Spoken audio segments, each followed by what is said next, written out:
An attack on a religious leader, a riot and a terrorism charge. It's been a horror week in Sydney, which began with a killing spree at Bondi Junction. And according to both sides of politics, social media has only made matters worse. I'm David Speers. Welcome to Insiders.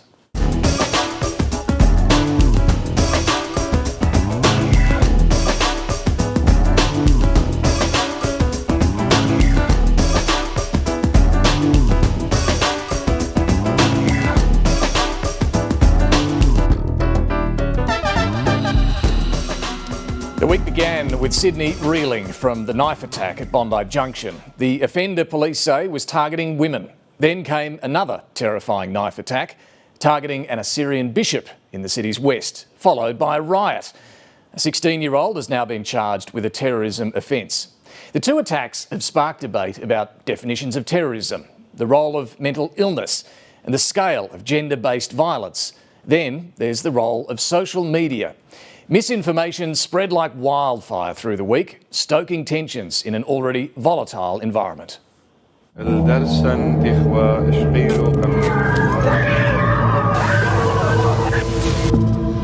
news out of Sydney, where 4 people, including a church leader, have been stabbed at a church in the city's west. It is an incredibly chaotic scene here, with many members of the community outraged and crowding the streets. Honestly, I don't think people are going to forgive what happened.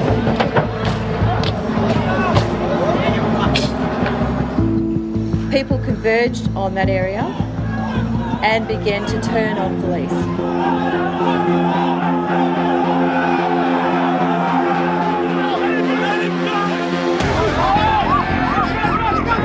It is not acceptable to impede and injure police doing their duty. We stand shoulder to shoulder with the government to provide reassurance to the Australian public at the moment. After consideration of all the material, I declared that it was a terrorist incident. You're not going to be able to create cohesion with those language and those words. So I hope they better have a very good reason for that. The feeling in southwestern Sydney is a tale of 2 different citizens. We believe there are elements that are satisfied in terms of religious motivated extremism. The bishop who was stabbed says he's forgiven his attacker and is doing well following surgery. I say to him, "You're my son, I love you, and I will always pray for you." Faith leaders have met with the state's premier for the 3rd time this week, again raising concerns about social media and disinformation. I am not satisfied that enough is being done to protect Australians from the most extreme and gratuitous violent material circulating online. A disregard for the information that they pump into our communities, lies and rumours spreading like wildfire, and then when things go wrong, throwing their hands up in the air. It's creating fear, unnecessary fear in the community, and it needs to stop. The social media companies need a big rinse out, frankly. I think they've got complete contempt for families, for kids who spend a lot of time on social media, and the influence that they exert needs to have that social licence.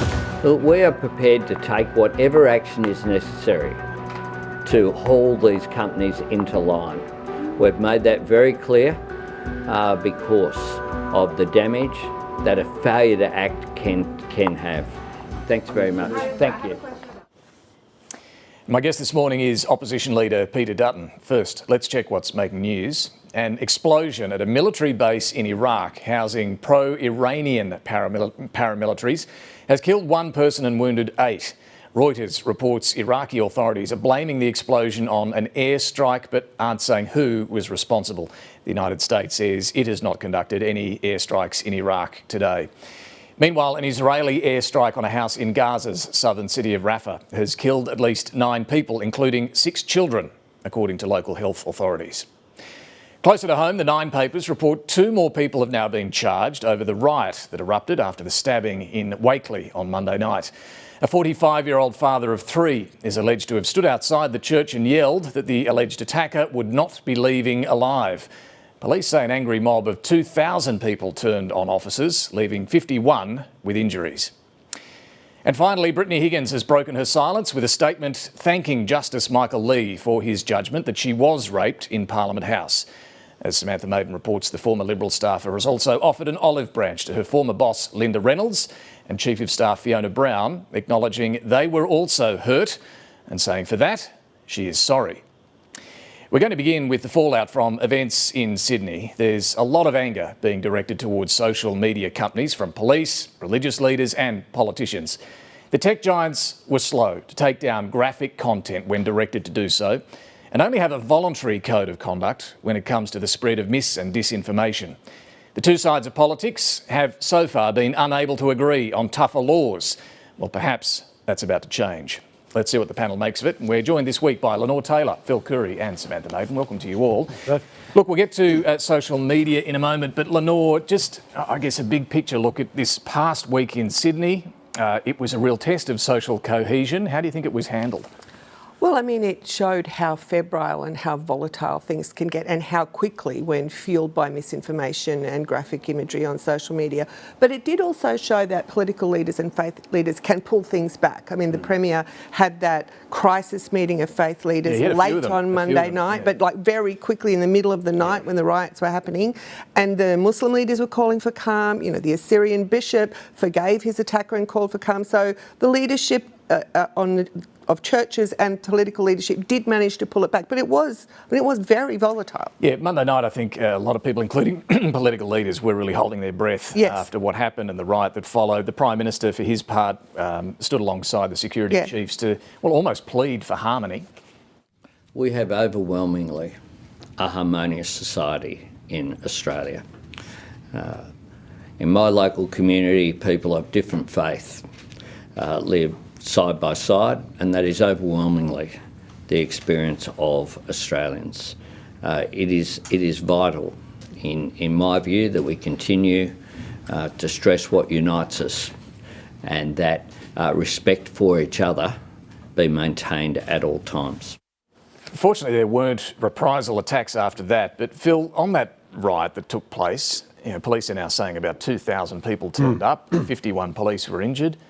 Do we know much about who was involved in that? What was driving that mob? Oh, I just think it was anger and revenge. I mean, you know, the bishop's a much-loved figure in the community, and there he is stabbed in real time, or allegedly stabbed, I think we have to say, in real time, and you know, WhatsApp groups and everything else just fired up, and it was live streamed. Yeah, as well. And so, but I mean, in terms of marshalling a reaction, and you know, within what was half an hour, there's 2,000 people around that church wanting to kill that kid, and they didn't appreciate the police getting in the way. I mean, it was a spontaneous act of revenge, and I guess it shows how quickly, you know. I know we're about to talk about, you know, social media and so forth soon, but it's a classic example of the speed at which things can be, information can be disseminated and action organised. There were a lot of questions too very quickly after that, because that evening police did declare it a terrorism incident, and then people were saying, well, what about Bondi Junction? Why was that not? And this one is. Look, the Federal Police Commissioner tried to give an explanation of that. Within the Terrorism Act, and I understand the concern and the difference, the Terrorism Act defines it has to be political, religious or ideologically motivated, violent extremism, and it's to further a cause. And the attack in the church, he said, you know, or they allege, fits that bill. Bondi Junction, there's no evidence to show that it fits those descriptions. But Sam, can you understand why people are wondering why is one terrorism and not the other? Yeah, totally, because I think that if the information isn't given, which to some extent it can't be until this young man is before the courts, it's hard for people to understand the cultural context and to understand why, in this instance, it is an attack on, you know, this man that leads this Christian church from a particular area of the Middle East. And so hopefully when that young man goes before the courts, there'll be a bit more explanation and understanding, because, you know, clearly the horrific attacks in Bondi would have been an act of terrorism to the people there and their family, but it doesn't fit that definition in terms of the law. But the ASIO boss has said that if you know that an attack is fueled by incel ideology, like by very extreme misogyny, that might fit the definition of terror. But in this case, we just don't know. Yeah. No, we don't. But we do know that, I mean, the police commissioner said in New South Wales that he was in Bondi Junction targeting women. That was pretty obvious. 5 of the 6 killed were women. Most of those injured were women. I did speak for our podcast this week to the Domestic, Family and Sexual Violence Commissioner, Michaela Cronin, about this, and she's worried we're going to see more and more of these violent attacks on women, and is worried about what's driving it too. Have a look. Where I'm concerned that we'll see increasing attacks is what's happening on online. So we're seeing a generation of young men who've been exposed to pornography and misogyny online in ways that we've never seen before. Yeah, and if you want to listen to that full conversation, those QR codes are there. Should also note for any support that you need or informational counselling on these issues, when we talk about domestic, family and sexual violence, 1-800-RESPECT, the number there on screen. Social media, though, clearly, Phil, a lot of people have been focused on it this week, and we saw some of the political reaction to it as well. How would you describe the sort of stuff that we saw and the role social media played? Well, I'm just not surprised because social media's been sort of eroding sort of society for a long time now.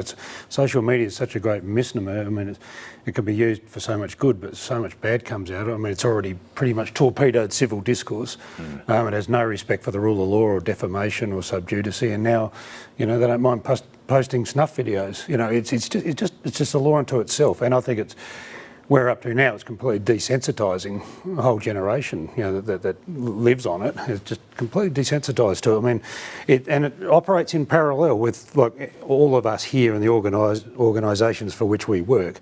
We can't publish any of the stuff they do. We're bound by defo rules and everything else, and basic decency. Some of the stuff we publish, but these people are publishers. Yeah, I think that's the fundamental point, is that they act as publishers, but they don't have the same rules and regulations and responsibilities that normal publishers do. And, free speech is a wonderful thing, but there also has to be some consideration and impact of that. They're also deprioritising news on those sites, which means there's less information. Well, on Meta in particular. Yeah, and I've seen it even with children of my own children's generation. They're exposed to an incredible amount of Andrew Tate material on TikTok, all the rest of it. And as that... Just tell people what that is. Well, Andrew Tate is like a deeply misogynist campaigner who, I don't want to go into the things that he says, who's been linked to sex trafficking and sexual assault. And, he is preaching that, women are bitches and all the horrendous things that he says, and that is going online unfiltered. So, and picking up on what that speaker was saying as well about, what we're going to be talking about later, the impact of pornography, and we've discussed this before. Most people think that there's nothing wrong with adults looking at pornography if they want to, but the problem is we've never had a generation that have had free and unfettered access to that material before the age of 11 or 12. So there's a lot of things going on when it comes to social media that people are concerned about, but this week, in the context of this week, two things. One is the graphic, the video of the stabbing at the church. So the E-Safety Commissioner asks the platforms to take that graphic content down. It took them a while. I think Facebook was quicker than Twitter. Look, X, as it's known now, did issue a statement yesterday saying, yes, they took it down, but they're legally challenging it. They say that, and this is the statement for them, the E-Safety Commissioner does not have the authority to dictate what content X's users can see globally. We will robustly challenge this unlawful and dangerous approach in court. So, Lenore, this legal challenge now to the takedown order could be quite interesting. It could be. And Twitter, since it was taken over by Elon Musk, has sort of been free speech absolutists. And, the bloke that was disseminating the wrong name of the Bondi attacker, he has a blue tick of authenticity on Twitter. You can buy it. There's no... So Twitter is kind of lawless. Meta is getting out of news altogether. So it really is problematic.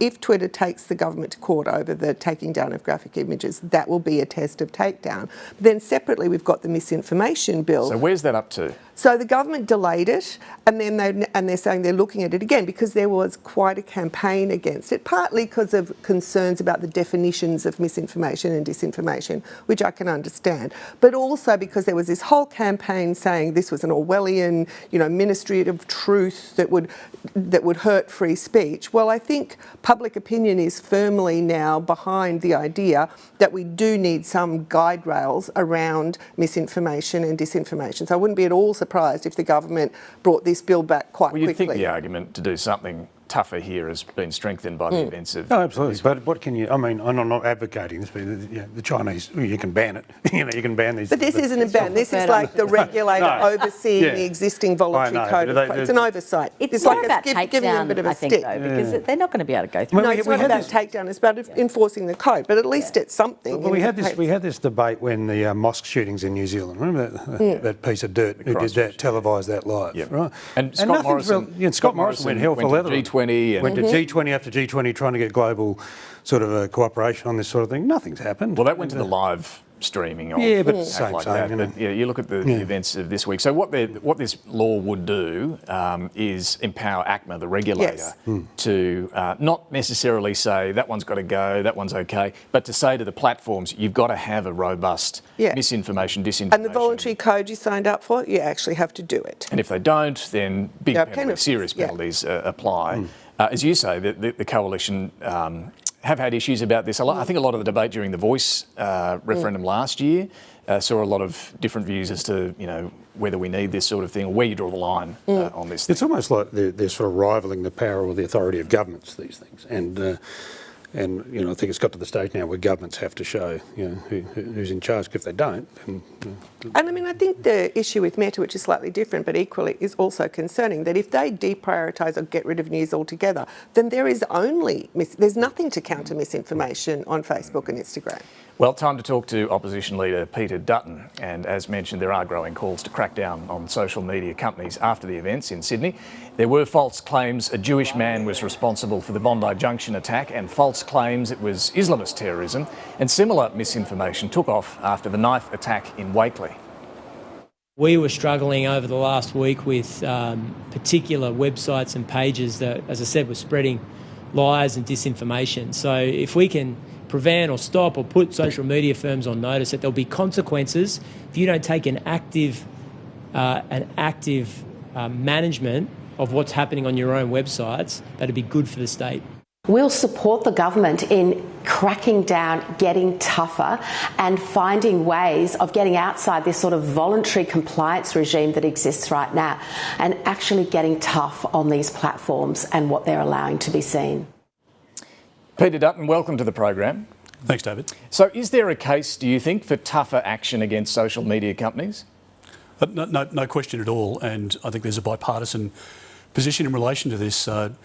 We know that the companies, and we've seen some of the comments from Elon Musk overnight, they see themselves above the law, and the Australian law here should apply equally in the real world as it does online. As Phil was pointing out before, you would be sued for defamation and you would be taken before the courts under various acts for publishing some of that which freely flows on the internet. And there's an age verification regime which has been recommended by the E-Safety Commissioner from 2023. We think that's something the government should pick up straight away as well.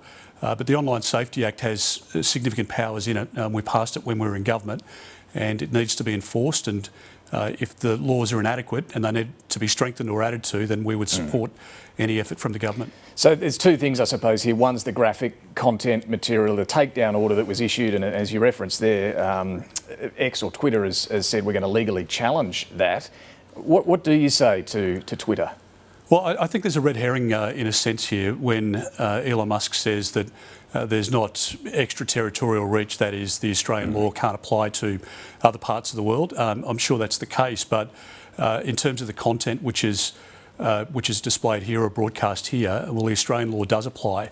And the fact is that X and Meta and other companies have a presence here. They make literally, or at least turn over billions of dollars worth of revenue in the Australian economy. And I think what they're worried about is the flow onto other markets if Australia's laws are upheld. And that's all the more reason, I think, for us to take a stance. It's important for us, but for other democracies as well. And then when it comes to the misinformation and disinformation, the government does have, well, it's working on draft laws to try and put in place some much tougher rules for the social media companies. Where are you at on this? Are you prepared to back such laws? Yeah, we are, and happy to have a look at anything the government puts forward, as we've said over the last week with the horrendous scenes that we've seen. There's obviously AI tools that are available. There's a lot of technology, because you're talking about at scale, and people who get accounts closed down pop up under another name and pseudonym otherwise. As Home Affairs Minister, we tried to get all of the Five Eyes partners together, the Home Affairs Ministers, to exert pressure, particularly in relation to the child protection space. These companies have snubbed their noses at governments in the United States, Canada, Britain, New Zealand, Australia for many, many years. The European Union, I think, has had a gutful as well, and they're allowing pedophiles to distribute through their networks images and videos of children being sexually abused. They're impeding the investigations of the police. So there are many aspects here that we need to deal with, and just given the impact, the influence that it has on young, impressionable minds, I think we need to do everything we can. The misinformation laws, though, when the government produced some draft laws last year, the Coalition said they were a debacle, they were Orwellian and so on. Have the events of the last week shifted your position? Well, David, we need to get the right balance. So that is, we don't want to impinge on your ability to express a view in a democracy. It's a key fundamental element of who we are, that people can express their view, but they need to do it respectfully. And as I say, the same laws need to apply in the real world as they do online. And it's a matter of enforcing the laws and taking action, giving the E-Safety Commissioner further powers if that's required. But I think here we're talking about images in particular, which are offensive and which can trigger violent reactions, as we saw earlier this week. Just given all of your concerns there about social media, you know, it's not so long ago you were calling for a boycott of Woolworths for not selling Australia Day merchandise. I mean, these concerns around social media seem to be on a whole other scale. Are you willing to boycott social media? Well, I think for parents, many of them have made a decision now that they don't want their 8, 9, 10, 11, 12-year-olds on there reading content that they couldn't find in books available to them at school or in your, on your programs or in newspapers. So parents are making that decision now. But it's tough because it's a communications platform of choice for young kids. They're not speaking on the telephone. They're communicating in messages to groups and to friendship groups more broadly. They feel ostracised if they're not a part of that information sharing. But equally, when they're not sending messages, they're Googling, or looking at images that are coming through their live feeds, and that's why there's a special responsibility on the companies. But what about for you as a leader here? You are a regular Twitter user. Given all of your concerns, are you willing to boycott it?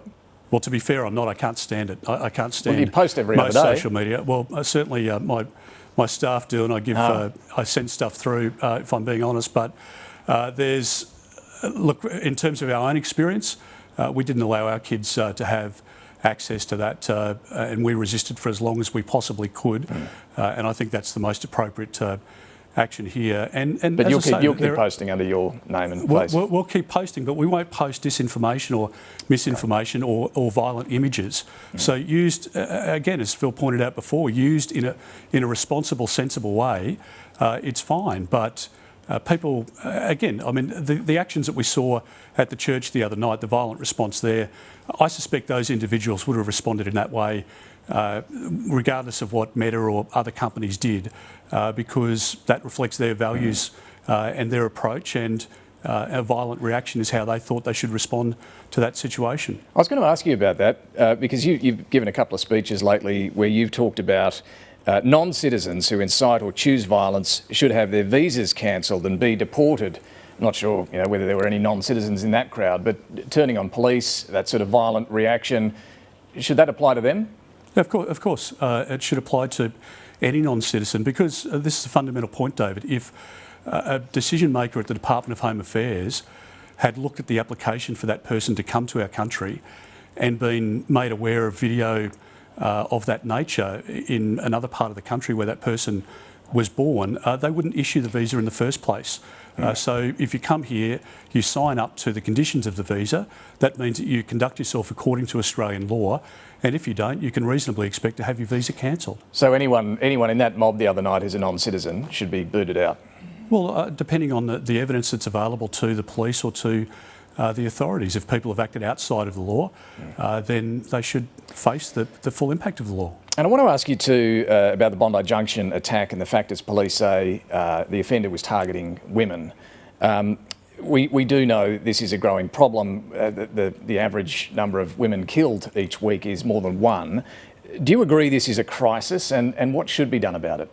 I do agree it's a crisis, and I've been to many scenes of domestic violence, and those images stay with you forever. The blood, the violence, the screaming children, the options available are probably greater today than they were a long time ago when I was a police officer in terms of shelter and in terms of financial support, etc. But it is getting worse. I think there are a number of factors, and I don't think there's any one solution here. But again, I think social media has a role to play here. The computer games that young boys are playing where violence is a very significant part of what's being enforced into their minds on a regular basis. I remember advice from the ASIO Director General a number of years ago that really stuck with me, that a young person sitting behind a computer screen could be convinced to strap a bomb onto them without any religious belief whatsoever if they were listening to the right videos and the right indoctrination just over a couple of weeks. And if that's possible,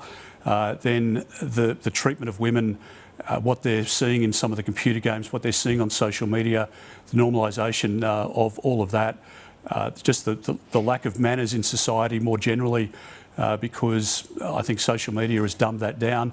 All of that is a key element to it as well. But just on what more needs to be done here about gender-based violence, you've called for a royal commission into abuse of Indigenous kids. What about the killing of women? Well, I'd be happy for it to extend to that as well.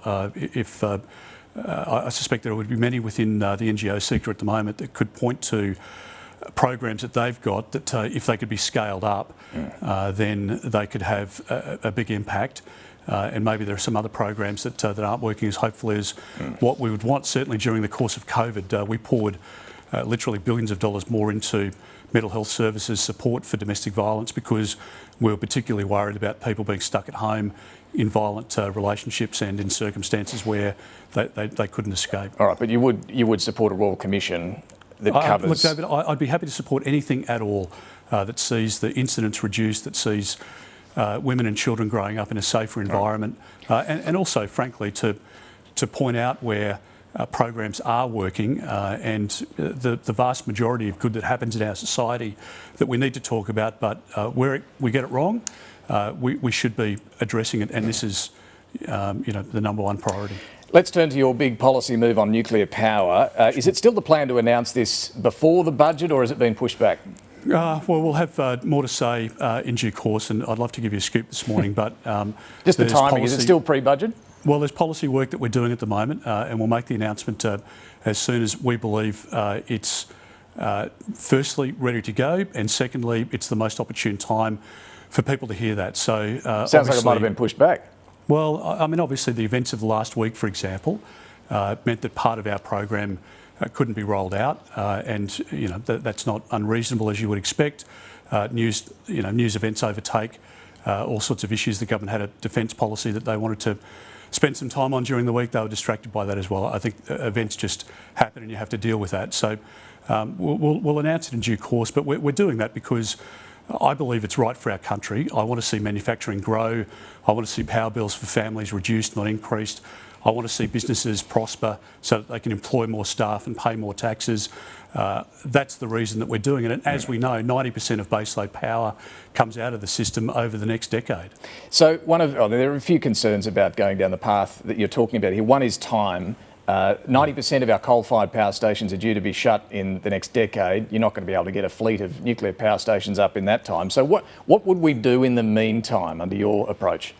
Well, firstly, you've got state Labor governments at the moment negotiating with coal-fired power stations to extend their life because they know that the new system is not ready. I'd love to say to you that the battery is going to be the 24/7 solution when wind and solar is not working, but the battery lasts for 2 hours. Well, there's gas too, and pumped hydro and various other things. Absolutely, and so all of that needs to be in the mix, as nuclear does. So you'd extend the coal-fired power fleet for longer? We can't turn the old system off until the new one's ready, David. At the moment, we're telling businesses who have huge order books to turn down their activity in an afternoon shift because the lights go out on that grid. Now, no other developed country is saying that. It means that they're employing less people. They're less productive for the economy. In other cases, as we know, there's been a threefold increase in the closure of manufacturing companies in our country over the last 2 years.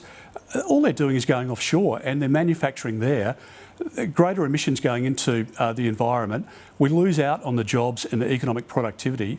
Of the G20 nations, Australia is the only nation not signed up to nuclear or currently using it. So, well, just on that, to be clear, we need to firm up. Sorry, just on that point. Sure. I've heard you make that point about the G20. We're the only one. Indonesia doesn't have any nuclear power. Italy has phased out nuclear power. So has Germany. The Chancellor there says it's a dead horse.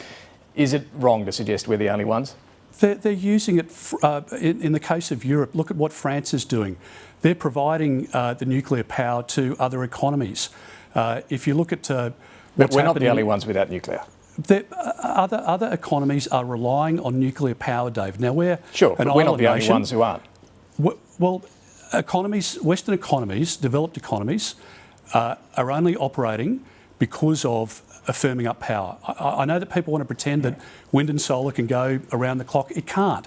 You need a baseload power, and maybe hydrogen is the solution, but it's not prospective and it's not going to be scalable by the account of many. Let's hope it is. Let's hope the batteries work out. Let's hope that there's more hydro into the system. But we need to deal with the realities, and if we don't, we'll see a significant collapse within our economy, and that's why you need to have 24/7 baseload power in there, which nuclear can do. The other point in relation to the environmental impact, which is Bill Gates's point, a 470 megawatt small modular reactor takes 2 hectares of land. The equivalent energy yield out of solar takes 4,000 hectares, 10,000 acres. So let's have just on those a mature discussion modular about reactors, though, to have that mature discussion. ANSTO, the Australian Nuclear Science and Technology Organisation, put out a paper just the other day. It says of small modular reactors, yeah, they're progressing, but they're still in their infancy and are relatively untested, and therefore any estimate about cost or time to construct should be considered with a high degree of uncertainty. If ANSTO's uncertain about this, who are you talking to? Well, firstly, ANSTO is an interesting study because if you look at Lucas Heights and what we've done there with nuclear medicine... Research reactors, yeah. And that's right, it's been operating safely in our country since the 1950s. But it's saying small modular reactors are pretty uncertain. I'll come to that. So they're able to deal with safety concerns, they're able to deal with waste, and people... a modern hospital doesn't operate without that nuclear medicine. In relation to small modular reactors, have a look at what Canada's doing, GE, Hitachi, look at what Rolls-Royce is doing. And ANSTO could have made the point in relation to hydrogen as well, which is not developed and into the system. We're talking about net zero by 2050, just to point out. Now, we're going to have a lot of gas in our system. Of course we are, and I believe that we're the only party with a credible pathway to net zero by 2050 because the government's policy relies on 28,000 kilometres of poles and wires being erected. Their policy is about a $1.2 trillion spend, and 28,000 kilometres, to put it into perspective, is equal to the coastline of the whole of Australia. Just on that renewable spend, do you want energy companies to keep investing in big renewable projects, or do you side with your Nationals colleague David Littleproud, who wants a halt? Well, we have an enormous amount of renewables in the system at the moment because of the last 9 years of a coalition government. We incentivised and we've put money into research, and we're more than happy to have renewables in the system. And I want nuclear and other firming powers to be able to firm up the renewables in the system. But do you want more renewable investment, was the question? I'm more than happy to have renewable investment, but there needs to be social licence with communities. There's no sense of development of Barangaroo sprouting that they've got a net zero site, come and have, a great lifestyle there, have your wine fridges and everything else, and they're net zero because they've bought thousands of hectares of productive land in Western New South Wales, and the local community that doesn't support it. So there's a moral argument to part of this as well. And in the end, as I say, we need to be mindful of our environmental impact, that wind turbines don't have any social licence off the Hunter Coast, where they're 260 metres out of the water. Neither side of politics in Queensland wants nuclear power in your home state. LNP leader David Crisafulli says he doesn't support your plan. He instead has backed the Labor government's ambitious target to reduce emissions by 75% by 2035. Sounds like the LNP's a bit all over the shop. Well, you can point to Premier Malinowskis in South Australia, who's strongly in support of Premier nuclear power. Malinowskis, just given you mentioned him, he's told this program, in Australia, nuclear power would be ridiculously expensive. I wouldn't work with anyone who is going to make power more expensive. But just back on Queensland, what do you say to David Crisafulli? Well, I hope that David Crisafulli gets elected in October for the state of Queensland before we go broke. First point. Second point is I think he'll make a great Premier because I think he's measured and he's looked at all of the policies. He's made a decision in relation to the bill that's gone before the Queensland Parliament. That's an issue for David and his colleagues. We've been clear about our target emission reductions that we've signed up to. But do I think that jurisdictions, including New South Wales, Queensland, WA, South Australia, would sign on to a new energy system which can deliver cheaper power with nuclear, as is the case in Ontario and elsewhere around the world? Yes, I do. And I think as this discussion matures, as we know, we've got in South Australia at Osborne, in WA at Henderson, nuclear reactors that will be tied up at the dock there in the form of the new submarines for decades to come. They're done in a safe way, and it's that same technology which is transferring into the civil space as well. Just a final issue. A federal court judge has, of course, found Brittany Higgins was raped by Bruce Lehrmann at Parliament House, but claims of a political cover-up were dismissed.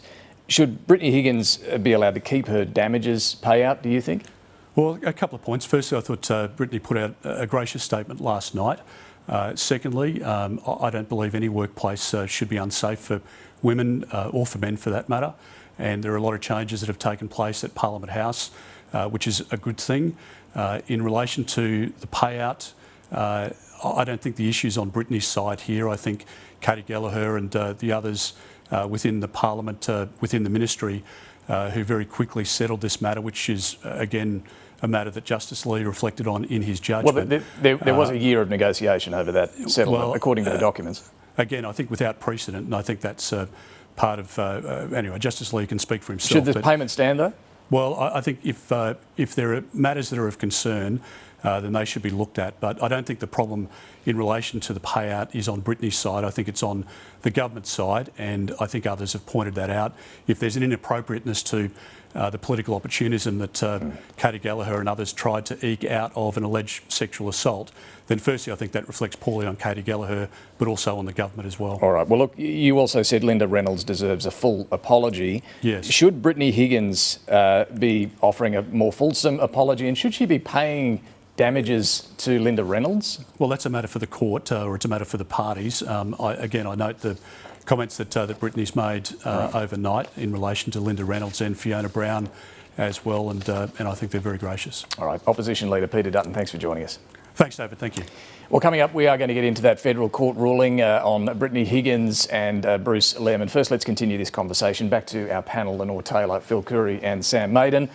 Look, a bit there, but I just want to pick up on a couple of things. Nuclear power, Lenore, a little unclear when we will get the policy detail, the policy announcement. There's obviously a few things in the mix there, but Peter Dutton's still pretty determined. He seems very committed to it, even though almost no experts agree with him. I mean, he's right, nuclear power is the solution elsewhere, but we have cheaper, feasible options in Australia. Nuclear here is one of the most expensive forms of new generation. Batteries can firm up renewables. And the social licence issue he talked about quite rightly in terms of renewables, I mean, that applies to nuclear power in spades. And also the timing factor that you brought up is a real one. I mean, from the climate's point of view, we can't wait 2 decades. Can we string out the coal-fired power stations? Physically, mechanically, I don't think so. And also, in terms of our targets and in terms of our action, I don't think it's feasible to have coal-fired generation until nuclear can take up the slack, given that we've got a perfectly cheap, feasible option to do in the meantime. He is still committed to net zero. He is not backing the halt on renewables rollout, though. Is that an issue for the Nats? Well, it's an issue for the coalition, I guess, potentially, but it's sort of hard to sort of talk about it because we don't really know the detail. But the nuclear thing's fascinating because it really began as an exercise of keeping the peace in the coalition. Yeah, so Dutton knows they've got to the way to keep the show together. Yeah, you got to adhere to net zero. They got towed by the Teals at the last election. They lost a lot of seats. Climate change was a big driver of that. So he knows they have to, A, adhere to net zero, but B, stop, some on the fringes who don't believe in climate change from, revolting on policy. So it began as an exercise in that, in management, but it sort of got away from itself a bit. I think Sir Humphrey would say it was brave. Yeah, well, I mean, you could look, conceptually there's no problem with it, and you could say, look, in 20, 30 years, if it becomes viable, we should be, we'll just lift the moratorium and let the market do. But to have a sort of upfront dependency on it, brings into play these problems like Lenore, these practical problems, and they've got themselves into a bit of a cul-de-sac. When Mr. Dutton said about back in March at the Financial Review Summit that we'll announce the sites of 6 power stations soon, everyone went, hold on, where's that come from? So it's interesting there with your interview where he's now saying, well, he's not even confirming there that they're going to do it before the budget now. No. Which was the budget reply. Yeah, so I suspect there's there's a lot of nuancing going on at the moment. But let's turn to that other big story of the week. Brittany Higgins was raped by Bruce Lehrmann, and that's according to Federal Court Judge Michael Lee. In his pursuit of gratification, he did not care one way or the other whether Miss Higgins understood or agreed to what was going on. By conclusion on rape, Miss Higgins raped, Mr. Lehrmann raped Miss Higgins. Now, this was a civil case, of course, not a criminal finding, the result of Bruce Lehrmann's defamation proceedings that backfired quite spectacularly. But as part of this decision, Justice Lee also said the cover-up allegation was objectively short on facts but long on speculation and internal inconsistencies. No minimisation of Ms Higgins' experience was attempted, and to the contrary, attempts were made to support and reassure Ms Higgins. Now, Sam, you broke the original story. You were, of course, then subjected to proceedings that were discontinued as well. You followed this closer than I think possibly anyone. What did you make of the judgment itself? Well, I think that is a judgment that we read in law schools and talked about for many years, because what Justice Lee did in it is he has brought clarity to the situation. So like a labourer in the lost gardens of Helligan, he's hacked through all the undergrowth and come to this position. He did so, I think, with a lot of compassion and a lot of common sense. So he talks about in that judgment the idea that, well, maybe someone on the CCTV can look not legless, but when we examine how much she drank, she was clearly under the influence of alcohol. You went into a lot of detail. He addresses some of the rape myths and things like that. But I also think there was something else that happened that was important, which was not central and not as important in all of those things, and we'll get to the cover-up issue in a moment.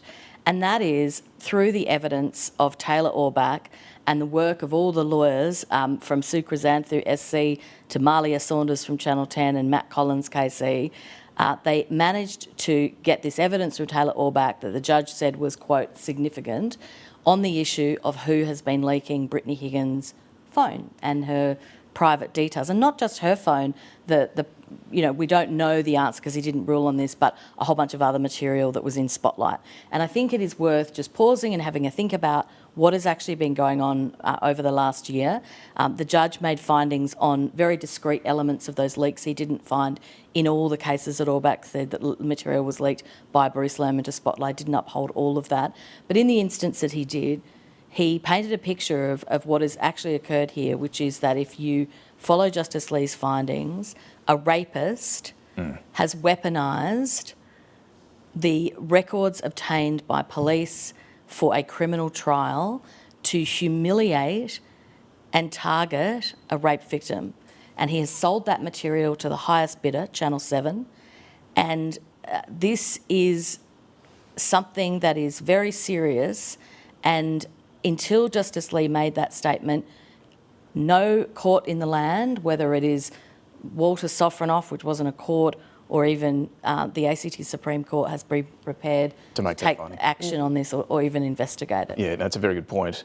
As for the political cover-up element of this being dismissed, Phil, this obviously was politically costly for the Morrison government. Incredibly so. Incredibly so. I mean, I thought, I'm sort of the view that Justice Lee has provided probably a fairly good version of events, and I sort of, I think the broad acceptance is, what he said is sort of more or less what happened. And I think, the two important findings are A, Miss Higgins was raped on the balance of probabilities, and B, there was no cover-up, or also on the balance of probabilities. And though, and that is significant in terms of the politics of this, because it it destroyed Morrison, and it caused enormous damage to the government of the day as the story ran, and people just wanted to believe it was a cover-up, even though there was no sort of evidence, or it was your word against theirs. And there's a lot of anger in the coalition over this. So if you just talk about in the political, we just separate the personal tragedy from the politics. But I think you also need to unpick that a little bit, because you know, the use of the term cover-up was not in any of the original stories. It wasn't in my story, but let me finish. Okay. But I mean, it was first used by Penny Wong, right? And this thing basically, you know, picked up the issue that Justice Lee squarely addresses in relation to both Brittany Higgins' testimony and Channel 10's program is this idea of roadblocks, was the term I think the project used, to a police inquiry. And the judge basically says, well, first of all, far from stopping you going to the police, Linda Reynolds and Fiona Brown were desperate for you to go, so much so that Linda Reynolds was putting pressure on Fiona Brown that she felt uncomfortable. And in relation to the CCTV, his attitude was, of course they can't show it to you because you're a witness, and there's no spooky music about that. It's about the fact that Parliament has all these rules and regulations. But I think that Justice Lee did do a great service in pulling apart the allegation of rape and the allegation of cover-up, and you know, in his finding, pulling that apart, because in his finding about Channel 10, he did say, you know, they were insufficiently critical around the issue of or they didn't look critically enough at the issue of cover-up. Yeah, the allegation of rape, he said, was the minor theme of their coverage, and the allegation of cover-up was the major. But I would argue that there's a lot of other commentary which was insufficiently was overly dismissive of the allegation of rape. And there's been a lot of coverage over years that was effectively painting Bruce Lehrmann as the victim in the whole show, and that the Me Too movement should come down because of the whole show. Well, he's also put paid to that kind of argument as well. So I think the pulling apart has really helped clarify how... Where does it go politically? Because it was, you know, as part of a personal tragedy. Some of Scott Morrison's language at the time didn't help. Well, he didn't help himself with it, because, you know, as I said, it was like a porcupine in a balloon shop. Every time he opened his mouth, everything came out arse about. You know, like when he said about the women protesting... Not far from here. Lucky not to be shot, or the thing I had to talk to my wife to appreciate the gravity of the allegation. But it was interesting, Peter Dutton's language then, like, I guess, are they going to pursue this once Parliament resumes? So are they going to pursue the payout? Well, they're going to pursue Labor's treatment of it. You know, he's exonerating Brittany Higgins there. He said the beef's not with her, but is the payout warranted? You know, or is he going to allow that to play out through the his court? Language is interesting, because Justice Lee's beef was with Brittany to some extent. I mean, he had a problem with some of the language in the deed, right? And obviously there's a bit of politics going on there that Peter Dutton is trying to sort of shift the dial a little bit. Look, I think... And just to be clear, her claim for damages went to the fact that she was sexually assaulted at her workplace, suffered psychiatric injury, economic loss, victimisation, bullying and inadequate support. Now, some of that you can argue about now, but clearly... Large parts of it are true. And this is the other thing I think we just have to back up at the truck a minute on the payout, because I think there's a lot of nonsense about it. The thing about it is this, and the only person who's ever been able to properly explain this to me is, you've got to go and talk to a personal injury lawyer like Peter Gordon or Slater Gordon, right? There's a lot of people that write about this, and they try to say that this never happens, it's completely unusual, it's completely unprecedented. Now, there's all sorts of criticisms you can make of the process, but it is not unprecedented. It happens all the time. All the time is, I shouldn't say, but Rochelle Miller got $600,000. I think there was something like 18 of these. Yeah, and it was the same deal. That I do find it strange, and I think it should be looked at, that when Rochelle Miller got $600,000, they didn't interview Alan Tudge, right? They just paid it out, because what you're doing is the lawyers are negotiating with the insurers, and they're making this... They're making very this quickly decision. on this, because I just want to touch on a couple other things. But there's no way Brittany Higgins is going to have to pay any money back, that's for sure. I mean, they might have some complaints, or like Nanette can look at whatever they want to. And Linda Reynolds suing Brittany Higgins. She says in the statement last night, Brittany Higgins, that yes, there was hurt, and for that I'm sorry. Peter Dutton obviously welcoming that as well. It's up to Linda Reynolds though now to decide what she does with this. Yeah, that's a matter before the court in her defamation. All right, on it goes. Okay, a couple of other things just very quickly. Defence spending, big announcement from Richard Marles this week. In fact, let's play a little of it here. $5.7 billion in additional spending over 4 years, $50 billion over the decade. That is money which is in the budget, which has been contested and decided through all the cabinet processes, which is being reflected in the forward estimates in this year's budget this year.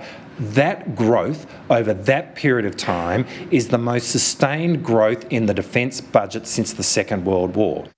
Phil, he said there that it was contested and decided through the cabinet process. Who might have been contesting this in the cabinet? Maybe the finance minister. Yeah, Katie Gallagher. But look, the opposition's saying it's not enough. It is back-ended. You've got to be really careful to get into this sort of He-Man contest over who spends the most on defence. If you remember when Tony Abbott came in, the Americans were into us because we weren't spending enough, and Abbott promised to lift our defence expenditure to 2% of GDP. That's what the Americans wanted. They were sick of doing all the heavy lifting in the region, and so we did. We moved towards 2%, and now Richard Marles announced during the week it's going to go to 2.4% of GDP, which is good. But I know of nowhere else in the world where more money is wasted in defence, right? And so if you're just trying to meet... Isn't that the case in every country? Oh, yeah, but... Don't think more money wasted in America? No, but the point is, if you're just going for a spending target, you know, there's got to be quality, and there's a lot of non-quality expenditure. The part that I agree with Phil is that it is a little bit like education, right? You get these debates in education, and teachers say you've just got to spend more. But actually just spending more is part of the answer, but it's not the whole answer. It's what you get for the money. Exactly. And the criticism of Miles has been that he has shorn the connection. He's spending more money, but there's less kind of rigour in the document about how it's going to be spent and when it's going to be spent. And we've seen this so many times. But it's a fair point for him to make that he's managed to get this through cabinet and get the extra spend. Sort of, you know, managing China is not cheap. No. And the coercion and the threat in the region is not cheap, and that's the outtake from this. But so long as they spend this stuff wisely, because we've seen money just sprayed against the wall for decades. Exactly. Just very quickly, Lenore, environment laws. What happened this week? We are getting the EPA, the Environment Protection Australia, it's going to be called, which will enforce a bunch of laws. The central environment laws, the EPBC Act, Environment Protection Biodiversity Conservation Act, the revamp of that has been delayed. Why? Well, some would say it's because of a pushback from miners in WA. The Minister says it's because it's a really complicated piece of legislation that you really need to get right.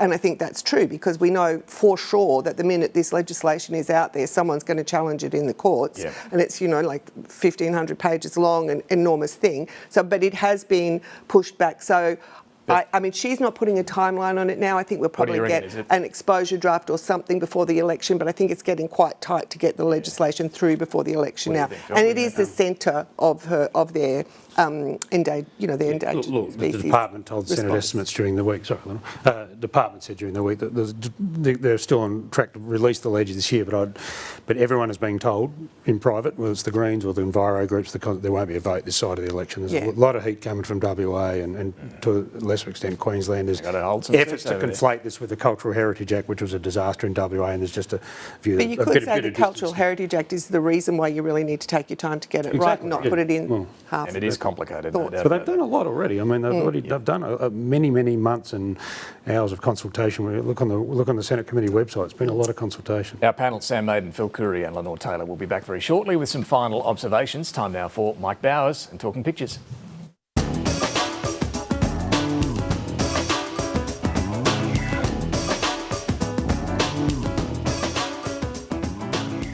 I'm Mike Bowers and I'm photographer at large for The Guardian Australia. I'm talking pictures this morning with cartoonist for the Sydney Morning Herald and The Age, the one and only, the wonderful Cathy Wilcox. Very warm welcome back. Good morning, Mike. Good to be here. What a thoroughly terrible week to cartoon.